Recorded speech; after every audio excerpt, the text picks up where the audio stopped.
ప్రార్థన. మా ప్రియ పరలోకపు తండ్రి, నీ పరిశుద్ధమైన నామానికి, ఘనమైన నామానికి వందనాలు, స్తుతులు, స్తోత్రాలు. మరొక ఉదయము నేను మమ్మల్ని సజీవ లెక్కలో ఉంచినందుకు నీకు వందనాలు. నీ ప్రియకుమారుడైన యేసుక్రీస్తు శిలువ మరణ పునరుద్ధానం ద్వారా మమ్మల్ని నీతిమంతులుగా చేసి నిన్ను స్తుతించి నిన్ను ఆరాధించి నిన్ను అబ్బా తండ్రి అని పిలుచుటకు, నీ స్వరం వినుటకు, నీ సన్నిధిలో ప్రార్థన విజ్ఞాపన చేయడానికి మాకు ఇచ్చినటువంటి ఈ భాగ్యమును బట్టి నీ కృతజ్ఞతాస్తుతి స్తోత్రాలు మీకు చెల్లించుకుంటున్నాను. నేను ఈ సమయంలో మాట్లాడే దేవుడుగా ఉన్నందుకు వందనాలు. మీ పరిశుద్ధాత్మ అభిషేకం దయచేయండి. పరిశుద్ధాత్మ దేవుడా, తండ్రి మాట్లాడుచుండగా తండ్రి యొక్క చిత్తము, కుమారుని యొక్క ప్రత్యక్షతలతో పాటు మమ్మల్ని మేము స్వపరీక్ష చేసుకునే కృపను అనుగ్రహించండి. నీ దాసుడు నన్ను నీ కుమారుడైన యేసుక్రీస్తు శిలువ చాటును మరుగు చేసుకొని తండ్రి నన్ను వాడుకొనండి. నా నోట కూడా మీరు ఈ మాట ఉంచండి. మాతో మీరు మాట్లాడమని ఈ సమయాన్ని మీ చేతులకు అప్పగించుకుంటూ యేసునామంలో స్తుతించి ప్రార్థిస్తున్నాము తండ్రి, ఆమేన్. దేవునికి మహిమ కలుగునుగాక. మరి ఈరోజు 26వ తారీఖు 8వ మాసము 2026వ సంవత్సరము. ఇజ్రాయెల్ దేశంలో 13వ తారీఖు ఎలుల్ మాసము 5867వ సంవత్సరం. ఈరోజు ఆయన బిడ్డలైనటువంటి ఇశ్రాయేలులందరితో కలిసి ఏకీభవిస్తూ మనం ధ్యానం చేయవలసిన లేఖన భాగాలు ద్వితీయోపదేశ కాండము 27వ అధ్యాయము 1 నుండి 10 వచనాలు. ద్వితీయోపదేశ కాండం 27వ అధ్యాయం 1 నుండి 10 వచనాలు. అలాగనే మత్తయి సువార్త 4వ అధ్యాయము 13 నుండి 17 వచనాలు. మత్తయి సువార్త 4వ అధ్యాయము 13 నుండి 17 వచనాలు. ఈరోజు మనం ధ్యానం చేస్తున్న అంశం పేరు చీకటిలో వెలుగు, నిబంధనలో నడక. చీకటిలో వెలుగు, నిబంధనలో నడక. మొట్టమొదటిగా ద్వితీయోపదేశ కాండము 27వ అధ్యాయము 1 నుండి 10 వచనాలు చదువుకుందాం. మోషేయు ఇశ్రాయేలుల పెద్దలను ప్రజలతో ఇట్లనిరి, నేడు నేను మీకు విధించుచున్న ధర్మమును మీరాచరింపవలెను. మీ దేవుడైన యెహోవా మీకిచ్చుచున్న దేశమున ప్రవేశించుటకు మీరు యోర్దాను దాటు దినమున మీరు పెద్ద రాళ్లను నిలవబెట్టి వాటి మీద సున్నము పూసి, నీ పితరుల దేవుడైన యెహోవా నీతో చెప్పినట్లు నీవు నీ దేవుడైన యెహోవా నీకిచ్చుచున్న పాలు తేనెలు ప్రవహించు దేశమున ప్రవేశించుటకు నీవు ఏరు దాటిన తరువాత ఈ ధర్మశాస్త్ర వాక్యములన్నిటినీ వాటి మీద రాయవలెను. మీరు ఈ యోర్దాను దాటిన తరువాత నేను నేడు మీకు ఆజ్ఞాపించినట్లు ఈ రాళ్లను ఏబాలు కొండ మీద నిలవబెట్టి వాటి మీద సున్నము పూయవలెను. అక్కడ నీ దేవుడైన యెహోవాకు బలిపీఠమును కట్టవలెను. ఆ బలిపీఠమును రాళ్లతో కట్టవలెను. వాటి మీద ఇనుప పనిముట్టు పడకూడదు. చెక్కని రాళ్లతో నీ దేవుడైన యెహోవాకు బలిపీఠమును కట్టి దాని మీద నీ దేవుడైన యెహోవాకు దహన బలులు అర్పింపవలెను. మరియు నీవు సమాధాన బలులను అర్పించి అక్కడ భోజనము చేసి నీ దేవుడైన యెహోవా సన్నిధిని సంతోషింపవలెను.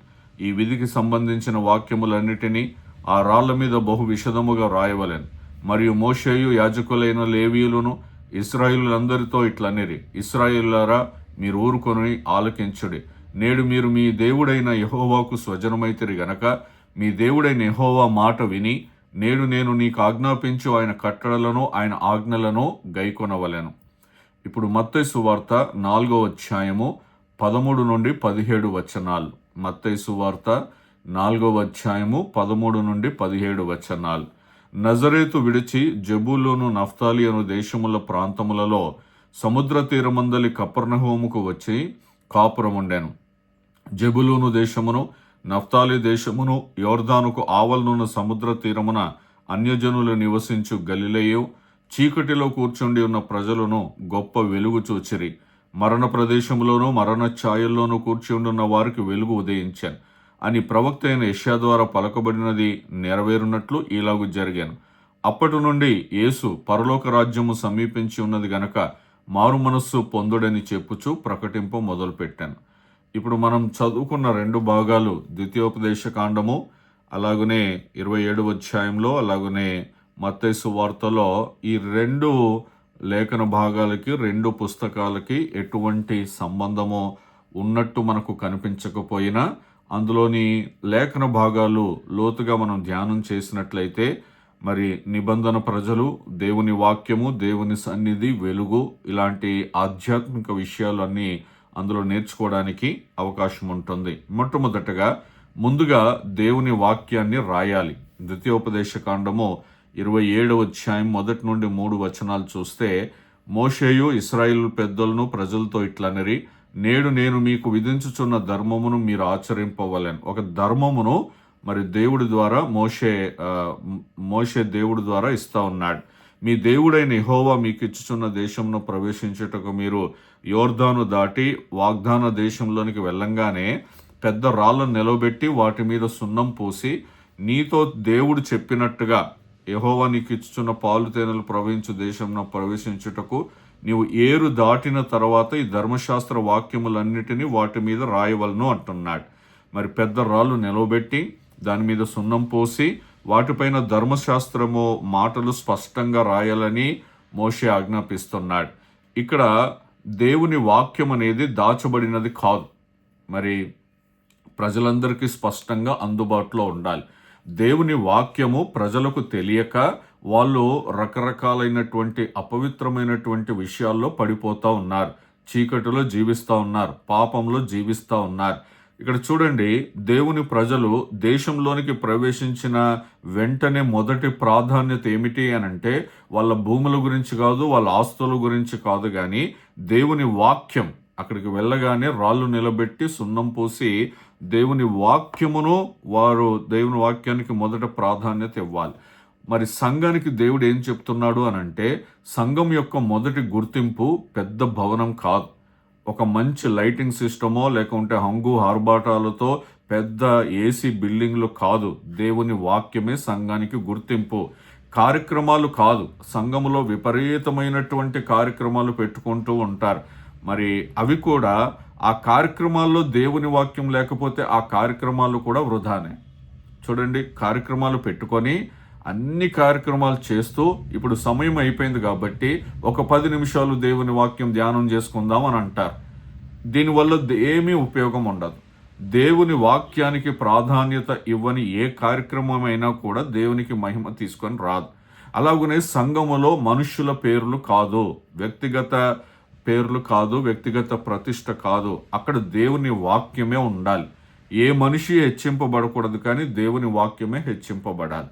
ఇశ్రాయేలీలు తమకు ఇచ్చినటువంటి వాగ్దాన దేశంలోనికి వెళ్ళిన తర్వాత మొట్టమొదటి వారి ప్రాధాన్యత ఏమిటి అంటే దేవుని వాక్యము రాయబడాలి.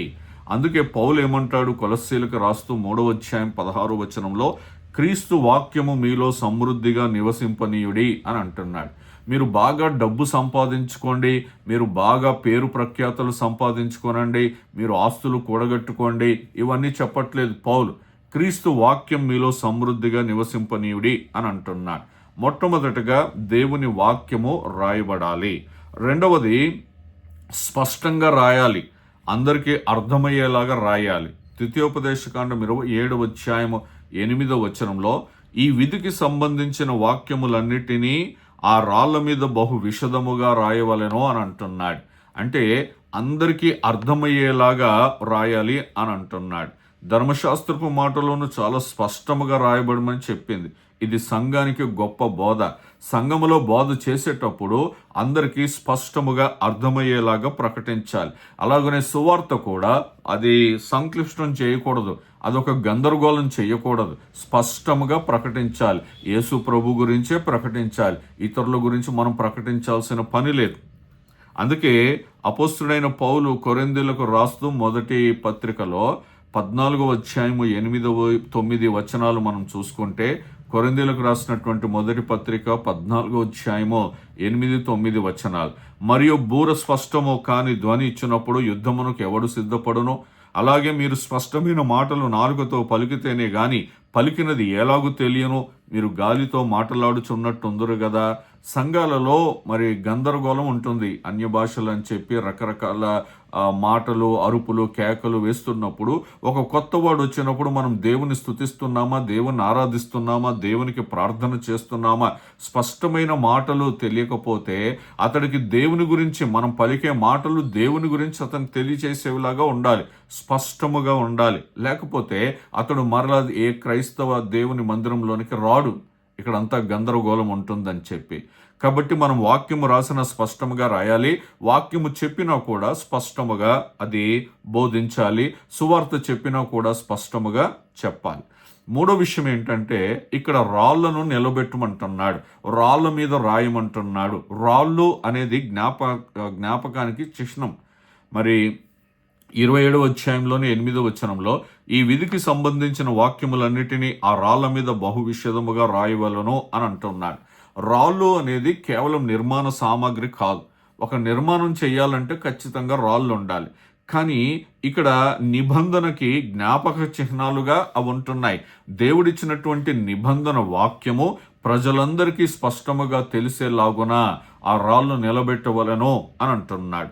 ఇశ్రాయేలీలు వాటిని చూసిన ప్రతిసారి మేము ఎవరి ప్రజలమో, మాకు ఏ వాక్యము ఇవ్వబడింది అనేది గుర్తు చేసుకుంటూ ఉంటారు వాటిని చూసినప్పుడల్లా. కాబట్టి ఇప్పుడు క్రొత్త నిబంధనకు వచ్చేటప్పటికి పౌలు మొదటి పత్రిక, కొరింథీయులకు రాసినటువంటి మొదటి పత్రిక 11వ అధ్యాయము 23 నుండి 25 వచనాలు చూస్తే, మరి నేను మీకు అప్పగించిన దాన్ని ప్రభు వలన పొందుతిని. ప్రతి ఆదివారము మనము బల్లను సమీపించడానికి ముందు ధ్యానం చేసుకుంటున్నటువంటి అంశంలో యేసు ప్రభువారు రొట్టెత్తుకొని కృతజ్ఞతాస్తుతులు చెల్లించిన తర్వాత, భోజనమైన పిమ్మట ఆయన పాత్రను ఎత్తుకొని మరి కృతజ్ఞతలు చెల్లించిన తర్వాత, మీరు దీన్ని తీసుకున్నప్పుడల్లా, ఈ రొట్టెను విరిచి ఇచ్చినప్పుడు నన్ను జ్ఞాపకం చేసుకుంటకై చేయండి అంటున్నాడు. రక్తము తీసుకుంటున్నప్పుడు కూడా నన్ను జ్ఞాపకం చేసుకుంటకై దీన్ని చేయమంటున్నాడు.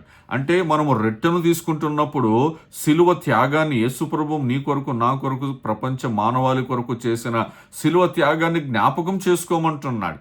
అలాగనే ఇశ్రాయేలీయులు కూడా ఆ రాళ్లను చూసినప్పుడల్లా మేము దేవుని ప్రజలము, దేవుని సొత్తు అని జ్ఞాపకం చేసుకుంటూ మరి దేవుడిచ్చినటువంటి విధులను జ్ఞాపకం చేసుకుంటూ ఉంటారు. జ్ఞాపకము కోల్పోతే, ఎప్పుడైతే మనం ఆధ్యాత్మికమైన జ్ఞాపకం కోల్పోతే మన నిబంధన జీవితము బలహీనమైపోతుంది, నిబంధన జీవితము పడిపోతూ ఉంటుంది. కాబట్టి ఈ విషయంలో జ్ఞాపకం చేసుకోవడము అనేది చాలా ప్రాముఖ్యమైన విషయం. 4వది, రాళ్ల తర్వాత బలిపీఠం కట్టమంటున్నాడు దేవుడు. ద్వితీయోపదేశకాండము 27వ అధ్యాయం 5-6 వచనాల్లో, అక్కడ నీ దేవుడైన యెహోవాకు బలిపీఠమును కట్టవలెను, ఆ బలిపీఠమును రాళ్లతో కట్టవలెను, వాటి మీద ఇనుప పనిముట్టు పడకూడదు. చెక్కని రాళ్లతో నీ దేవుడైన యెహోవాకు బలిపీఠమును కట్టి దాని మీద నీ దేవుడైన యెహోవాకు దహన బలులు అర్పింపవలెను అని అంటున్నాడు. రాళ్ళు, మొదటి రాళ్ళేమో వాటికి సున్నం పూసి వాటి మీద దేవుని వాక్యం రాయాలి. రెండవ రాళ్ళు ఏమిటి అంటే, ఈ రెండవ రాళ్ళ మీద ఇనుము పనిముట్టు ఒక్కటి కూడా దానికి తగలకూడదు. దానితో బలిపీఠం నిర్మించాలని ఆజ్ఞ ఉంది. ఇక్కడ దహన బలులు, సమాధాన బలులు, భోజనము, ఆనందం అన్నీ కనపడతా ఉన్నాయి.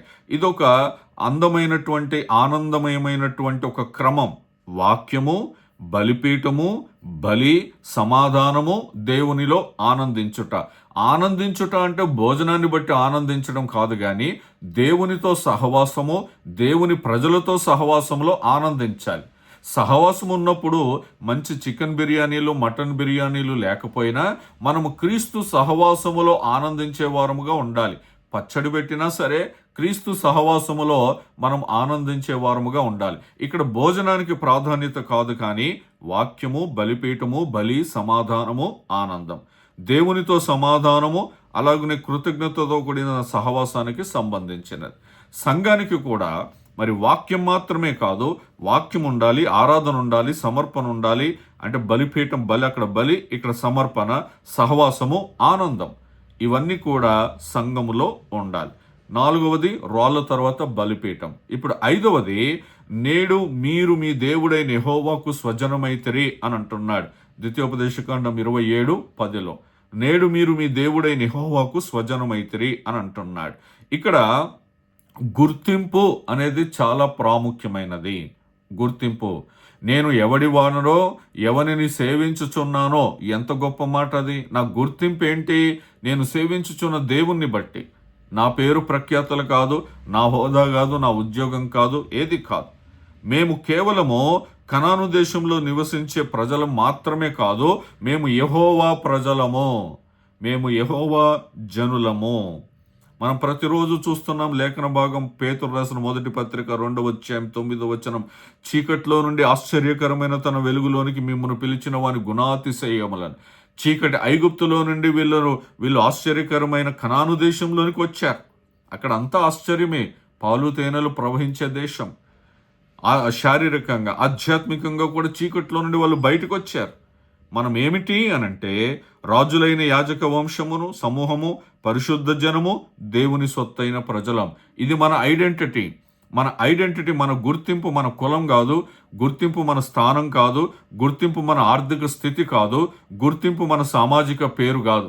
మన గుర్తింపు ఏమిటి అనంటే మనము దేవుని ప్రజలము. ఇది మన గుర్తింపు. ఇప్పుడు మత్తయి సువార్తలోకి వద్దాం. ద్వితీయోపదేశ కాండంలో 5 విషయాలు నేర్చుకున్నాం. ముందుగా దేవుని వాక్యాన్ని రాయాలి, స్పష్టంగా రాయాలి. రాళ్ళు జ్ఞాపకానికి చిహ్నంగా ఉన్నాయి. రాళ్ల తర్వాత బలిపీఠము. 5వది, నేడు మీరు మీ దేవుడైన యెహోవాకు స్వజనమైతిరి. ఇప్పుడు మత్తయి సువార్త 4వ అధ్యాయంలోకి వస్తే 13 నుండి 17 వచనాలు మనం చూసుకున్నాం. యేసు నజరేతును విడిచి కపెర్నహూములో నివసించడం మొదలుపెట్టాడు. అది జెబులూను మరియు నఫ్తాలి ప్రాంతం. మరి మత్తయి సువార్త రాసినటువంటి మత్తయి దీనిని యెషయా గ్రంథము 9వ అధ్యాయంలో మొదటి 2 వచనాల ప్రకారముగా ప్రవచన నెరవేర్పుగా చూపిస్తా ఉన్నాడు. యెషయా ప్రకారము ఈ ప్రాంతం గతంలో అష్షూరు దాడుల వల్ల చీకటి మరియు బాధను అనుభవించింది, శ్రమలను అనుభవించింది, కష్టాన్ని అనుభవించింది. వారి జీవితం అంతా చీకటిమయమైపోయింది అష్షూరు రాజులు చేసినటువంటి దాడులను బట్టి. ఇప్పుడు అదే ప్రాంతంలో గొప్ప వెలుగు ఉదయిస్తుందని ప్రవచనము ప్రకటించబడింది. అందువల్ల మత్తయి ఇచ్చే సందేశములో చీకటి అనుభవించిన ప్రాంతంలోనే దేవుని వెలుగు మొదలైంది. ఎక్కడైతే చీకటి ఉందో అక్కడే దేవుడు వెలుగును ప్రారంభించాడు. ఈరోజు మన జీవితంలో ఎన్నో చీకటి సందర్భాలు రావచ్చు, కానీ దేవుడు అక్కడ వెలుగుగా ఉదయిస్తాడు, అక్కడ వెలుగు తీసుకొని వస్తాడు. మరి ఇక్కడ గలిలయకు ఎందుకు ప్రాముఖ్యమైనటువంటి స్థానం ఉంది? మత్తయిలో ఎందుకు గలిలయకు ఒక ప్రత్యేకమైనటువంటి స్థానం ఉంది? మరి యేసు సేవను గలిలయతో ప్రారంభించబడి అది ఒక యాదృచ్ఛికం కాదు. ఏదో అన్ఎక్స్పెక్టెడ్గా దేవుడు ఆ దారింబడి వెళ్తూ గలిలయలో ఆగిపోయి అక్కడ సేవ ప్రారంభించడం అని కాదు. అది ప్రవచన నెరవేర్పు. యెషయా 9వ అధ్యాయంలో జెబులూను, నఫ్తాలి, చీకటి, గొప్ప వెలుగు ఇవన్నీ అక్కడ ప్రస్తావిస్తాడు 9వ అధ్యాయం యెషయా పుస్తకంలో. కాబట్టి ఇప్పుడు మత్తయి సువార్త 4వ అధ్యాయంలో జెబులూను, నఫ్తాలి, యేసు, గొప్ప వెలుగు. మత్తయి ఆ క్రమాన్ని ఇక్కడ తీసుకొచ్చి చూపిస్తా ఉన్నాడు. క్రొత్త నిబంధనలో ఏది రాయబడినా కూడా మనం ఇదివరకు చెప్పుకున్నట్టు పాత నిబంధన సంబంధించినదే. యేసును ఇశ్రాయేలు ప్రవక్తల నిరీక్షణను నెరవేర్చే మెస్సియగా మత్తయి చూపిస్తా ఉన్నాడు ఈ వచన భాగంలో. ఇప్పుడు ద్వితీయోపదేశ కాండం 27వ అధ్యాయంలో వాక్యము, మత్తయి సువార్త 4వ అధ్యాయంలో వాక్య రూపమైనటువంటి వెలుగు. ద్వితీయోపదేశ కాండంలో 27వ అధ్యాయంలో రాళ్లపైన రాయబడిన వాక్యం. అర్థమవుతుందా? ద్వితీయోపదేశకాండం 27వ అధ్యాయంలో రాళ్లపైన రాయబడిన వాక్యము, మత్తయి సువార్త 4వ అధ్యాయంలో వెలుగుగా వచ్చిన యేసు. యోహాను సువార్త 1వ అధ్యాయం 1వ వచనంలో ఆది యందు వాక్యం ఉండెను అన్న మాట మనకు బాగా తెలుసు.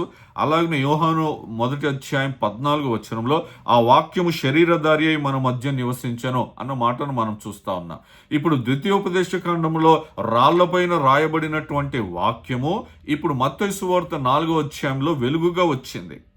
మానవ రూపంలో మన మధ్యలో నివసించినటువంటి వాక్యం. ఇప్పుడు మరొక మాటను చూద్దాం. ఆశ్చర్యకరమైనటువంటి విషయము ద్వితీయోపదేశ కాండం 27వ అధ్యాయం 4వ వచనంలో, మీరు ఈ యోర్దాను దాటిన తర్వాత నేను నేడు మీకు ఆజ్ఞాపించినట్లు ఈ రాళ్లను ఏబాలు కొండ మీద నిలవబెట్టి వాటి మీద సున్నము పోయవలెను అని అంటున్నాడు. ఏబాలు పర్వతము ఎందుకు ప్రత్యేకంగా రాయబడింది? దాని గురించి ఎందుకు ప్రత్యేకంగా ప్రస్తావించబడింది అని అంటే, ఏబాలు పర్వతం మీద రాళ్ళు నిలబెట్టి వాటి మీద సున్నం పూసి అలాగనే దాని మీద వాక్యం రాయాలి. ఏబాలు పర్వతం మీద మరి బలిపీఠము ఏర్పాటు చేయాలి. ఏబాలు పర్వతం ఏంటి? ఇది మనము ఆలోచన చేయాలి. ద్వితీయోపదేశకాండం 11వ అధ్యాయం 29వ వచనం.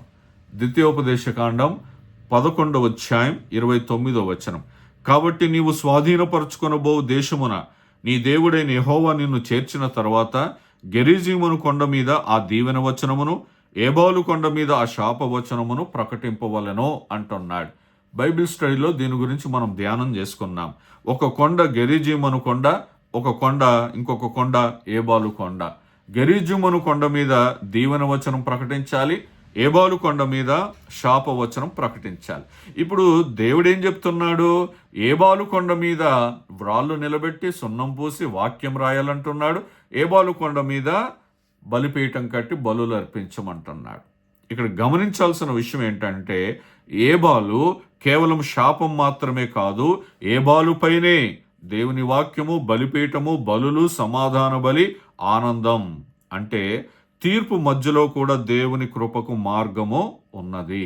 ఎక్కడైతే మనము శాపం అనుభవిస్తున్నామో, ఎక్కడైతే మనము చీకటి అనుభవిస్తున్నామో, ఎక్కడైతే మనం ఎడారి పరిస్థితిని అనుభవిస్తున్నామో, దేవుని వాక్యము అక్కడికి వచ్చి అదంతా కూడా కొట్టివేస్తుంది. దేవునికి మహిమ కలుగును గాక. చీకటి నుండి వెలుగు, శాపము నుండి ఆశీర్వాదము, ఇలాంటివన్నీ కూడా దేవుడు మార్గం చూపిస్తున్నాడు. దేవుని కోణంలో ఒకవైపు తీర్పు ఉంటుంది, కానీ మరొక వైపు కృప కూడా దేవుడు అనుగ్రహిస్తూ ఉంటాడు. ఇక్కడ మరొక మాట, మత్తయి సువార్త 4వ అధ్యాయం 17వ వచనంలో యేసు ప్రభు వారి యొక్క మొదటి సందేశం ఏమిటి అనంటే, మారు మనసు పొందుడి, పరలోక రాజ్యము సమీపించి ఉన్నది అని అంటున్నాడు. ఇది చాలా ముఖ్యమైన సందేశం. తెషువా అంటే తిరిగి రావడం, మారు మనసు పొందుకోవడం, దేవుని వైపు తిరగడం. దేవుని రాజ్యం సమీపించింది కాబట్టి దేవుని వైపు తిరుగు అని అంటున్నాడు.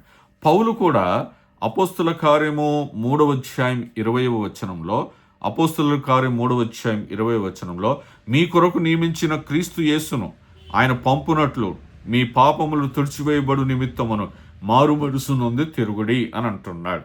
ఎందుకు మారు మనసు పొందుకోవాలి అనంటే, మన పాపములు తుడిచివేయబడడానికి మనం మారు మనసు పొందుకోవాలి. ఇప్పుడు సంఘానికి మరి ఈ 2 భాగాలు కలిపి సంఘానికి దేవుని వాక్యము ఇలాగున బోధిస్తుంది. మొదటిది, వాక్యాన్ని రాయాలి, మన హృదయములో రాయాలి. హెబ్రీ పత్రిక 8వ అధ్యాయం 10వ వచనం. ఆ దినములైన తరువాత ఇశ్రాయేలు ఇంటి వారితో నేను చేయబో నిబంధన ఏదనగా, వారి మనస్సులో నా ధర్మ విధులను ఉంచెదనో, వారి హృదయముల మీద వాటిని రాయుదునో అంటున్నాడు. ద్వితీయోపదేశ కాండములో ఆ దేవుడు కొండ మీద దేవుని వాక్యము రాళ్ళ మీద ఇచ్చాడు. ఇప్పుడు ఇశ్రాయేలీయులు కనాను దేశంలోనికి ప్రవేశించిన తర్వాత ఏబాలు కొండ మీద ఆ రాళ్ళ మీద సున్నం పూసి వాటి మీద ఆ వాక్యం రాయాలి. ఇప్పుడు క్రొత్త నిబంధనకు వచ్చేటప్పటికి దేవుడు మన హృదయముల మీద వాటిని రాస్తాను అంటున్నాడు. ఈ హృదయముల మీద రాయబడాలి అంటే మనం మారు మనసు పొందుకోవాలి, ఈ హృదయము దేవునికి అప్పగించుకోవాలి. రెండవది, వాక్యాన్ని స్పష్టముగా ప్రకటించాలి ప్రజలందరికీ కూడా. తిమోతికి రాసిన 2వ పత్రిక 4వ అధ్యాయం 2వ వచనంలో వాక్యమును ప్రకటించుము అని అంటున్నాడు. గందరగోళంగా ప్రకటించడం కాదు, అర్థమయ్యే రీతిలో ప్రకటించాలి. మూడవది, బలిపీఠాన్ని నిర్మించాలి. ఆరాధన మరియు సమర్పణ. మీ శరీరములను సజీవ యాగముగా సమర్పించుకొనుడి అంటున్నాడు.